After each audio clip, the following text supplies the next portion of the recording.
So I'm Chris Brown, and I'm co-director and co-founder of G39. G39 started back in 1998, where we set up just a year-long project, and we ran a series of 6 exhibitions. We wanted to promote the work of emerging artists that were working locally, but who up to that point didn't really have any kind of consistent platform to be able to show and present their work.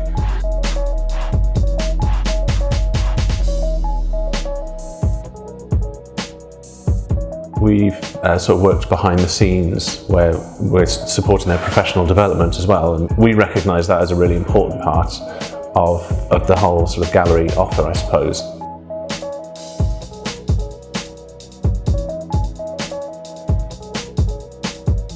And we set up the WARP programme, which is Wales Artist Resource Programme.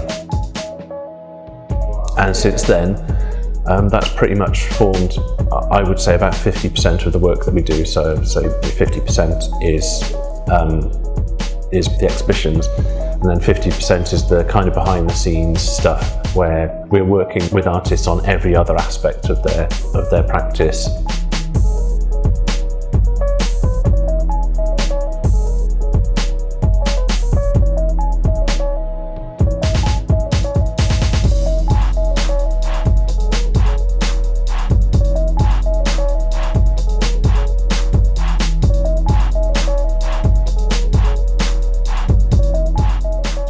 One of the other ways that we support artists is through one of our seasons that we run in the year, which has become an annual season, which is called Unite. And Unite, really, the best way to describe it is as an independent art school. We tried to set up an environment which is kind of like a peer environment where the artists are able to talk with each other, to discuss their practice on pretty much on an ongoing basis. I think the most important thing about Unite, which is kind of a little bit counterintuitive for a gallery, the emphasis is on production rather than presentation. So the majority of the time that Unite is on, we're closed to the public. So I think it's really important that artists get an environment where they can be confident that they're not going to get interrupted, or that they can follow a really sort of true sort of creative inquiry, without fear of if it goes wrong, fine. We're looking for artists to take part in Unite where they're doing more than just producing a proposed piece of work. We want them to be at a point in their practice where they are potentially going to be making a significant development in their practice at the end of Unite. That's kind of what we're looking for.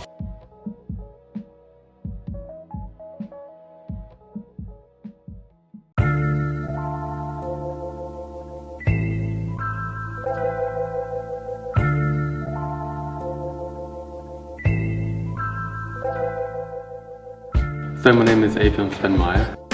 I do 2-dimensional paintings, but I'm in a state of transition at the moment where I've become more sculptural. In the last residency I deconstructed paintings, incorporated them into a space, and then painted around them. With my 2-dimensional paintings, I work from life, with photography. I often compile different images together and sort of aim to create a tension between the abstraction and the figuration.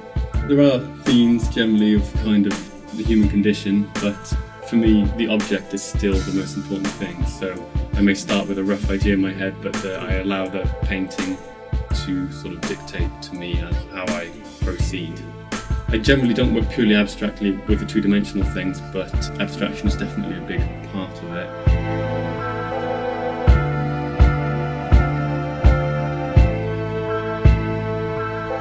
I went travelling around Europe for a few years.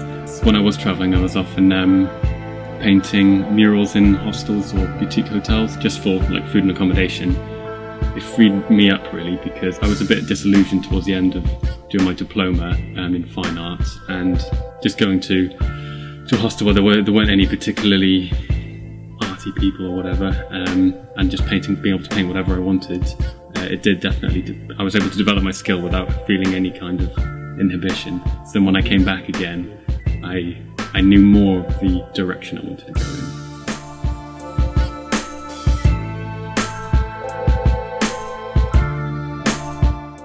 I'll place a material somewhere, create some sort of shape or pattern, and then that will inspire me for the next choice of execution.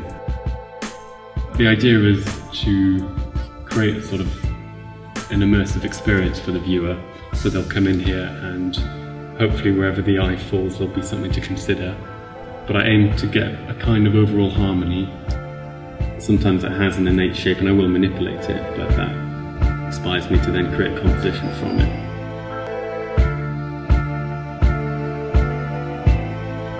I want to engage people, and for me the visual is, it's almost like when you enjoy music, just the abstract emotion of it. For me, your eyes are another sense to experience the world.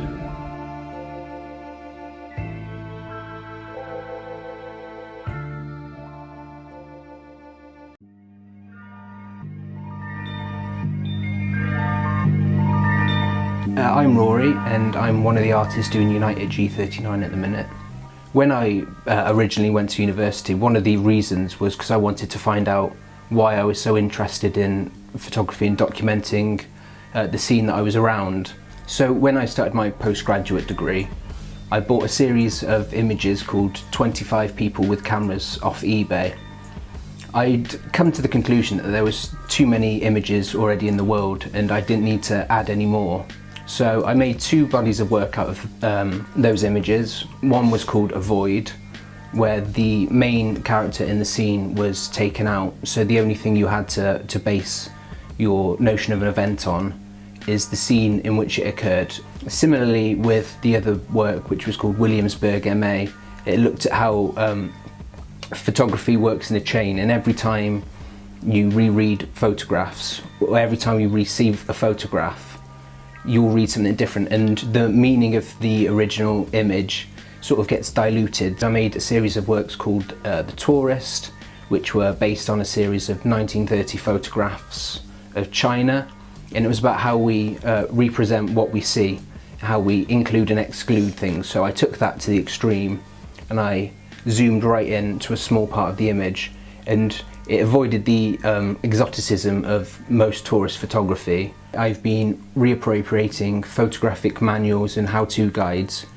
Each image has got a colour overlay on it, so which are taken from the CMYK and RGB colour profiles, which are the two profiles that make up every colour in the world, photographically and through printing. And these overlays are there to sort of bring attention to the fact that these aren't real life, these are reproductions of life. At Unite I've started on a series of work called What Makes This Landscape Beautiful, What Makes These Portraits So Picture Perfect, that look at how our ways of viewing and how we construct photographs is wholly conditioned. So what makes an image beautiful isn't because it has an innate beauty, it's because we've been reinforced and told about it. The idea was largely based on this idea from Grayson Perry's book, Playing to the Gallery, where he writes, "Our idea of what is beautiful is entirely conditioned.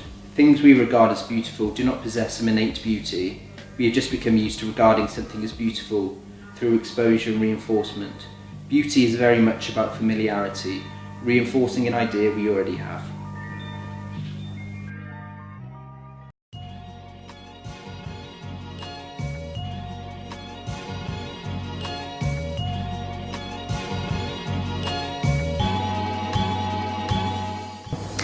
I'm Zoe Gingell. I'm an artist living in Cardiff. I'm one of the co-founders of Cardiff Made. Cardiff Made stands for Makers, Artists, Designers, Enterprises.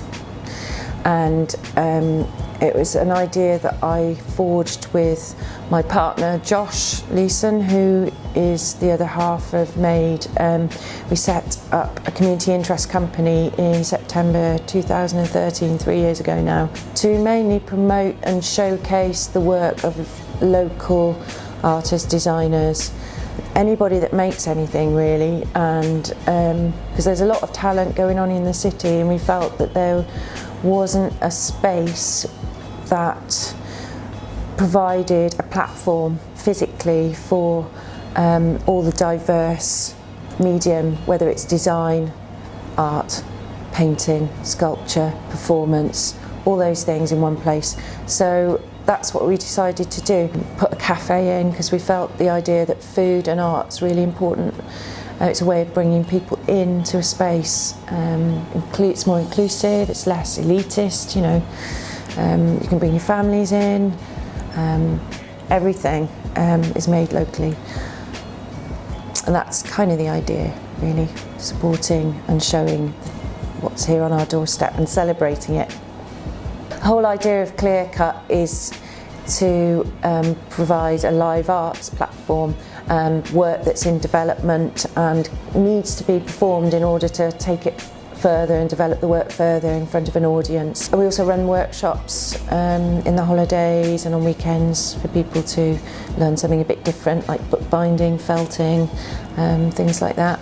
We love having a fan group here. There are many fan groups in Cardiff, friends and neighbours groups or friends across nations, set up so that any newcomer in Cardiff can come and find a friendly face. Somehow the arts community here, it blends in with community as it should, I think.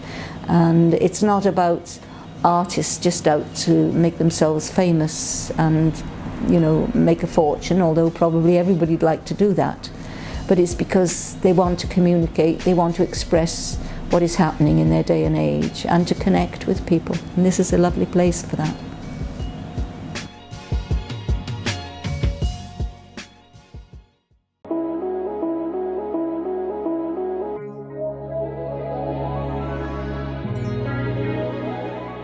Well, my name's James Green.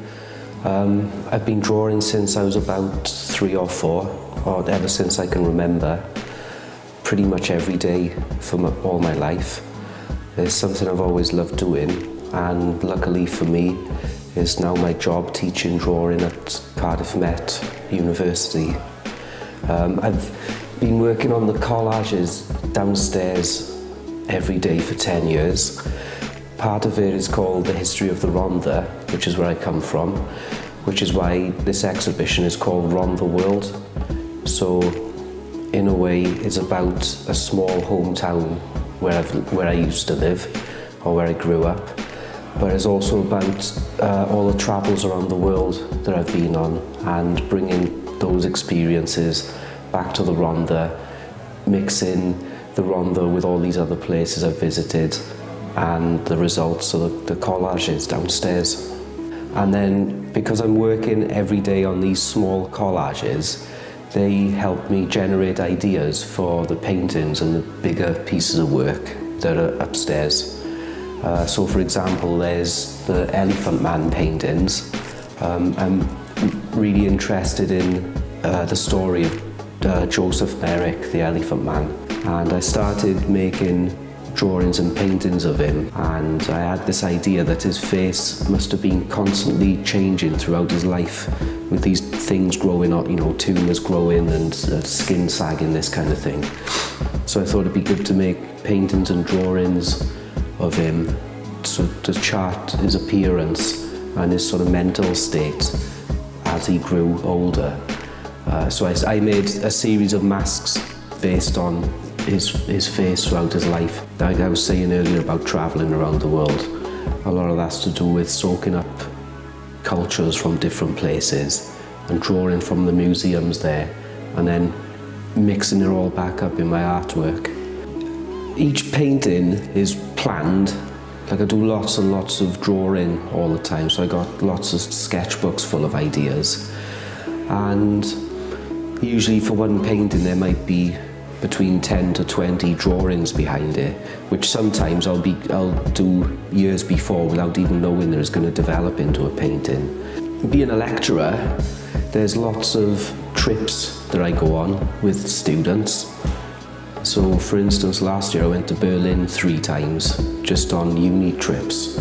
So I get to go to museums while I'm there. But also if I'm on my holidays, I try to go somewhere new or different.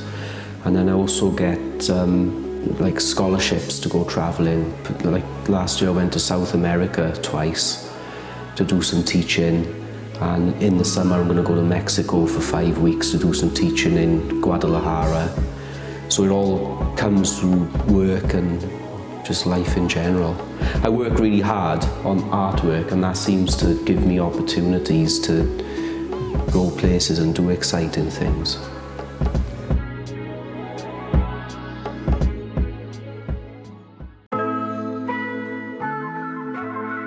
My name is Aidan Myers, and this exhibition is called Manoeuvre Matter. There's never really an image in my head of what it should look like when it's finished. It's always these processes that you go through. So there may be a starting image or initial idea or something. I'm like, this particular picture or this particular scene is really inspiring. So sometimes it can be a landscape, a certain colour, generally life drawings, the starting point, or something that's related to anatomy of some kind. They're always the starting points, and then it's just a process from there. Whatever goes on first informs the next brush stroke or the next palette knife stroke. Me sitting in the studio mixing up colours, which is, I've started doing it in pots as well now, which is completely different to how I used to work. Some of these newer ones are all based around me mixing about 100 colours together in different pots and playing around with those and seeing what relationships work between certain colours. Yeah, I've been experimenting a lot more with different ways of layering paint, starting off with these pots of paint, mixing colours up in between there, and using a lot more medium to thin the paint out. So it gets quite technical with that sort of stuff. So you're getting these kind of marks against thicker, heavier marks, and really bold marks like this. Smaller, thinner sweeps. So there's a lot more tension, a lot more movement and activity.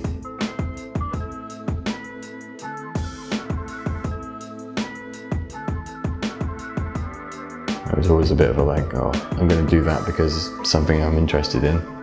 It became more and more apparent that that's what I was after, or that was something that spoke to me the most. The more and more drawing I did, particularly the more life drawing, that kind of just pushed me in that direction. Kind of guess it came from the first painting that I ever did, which was just a small self-portrait.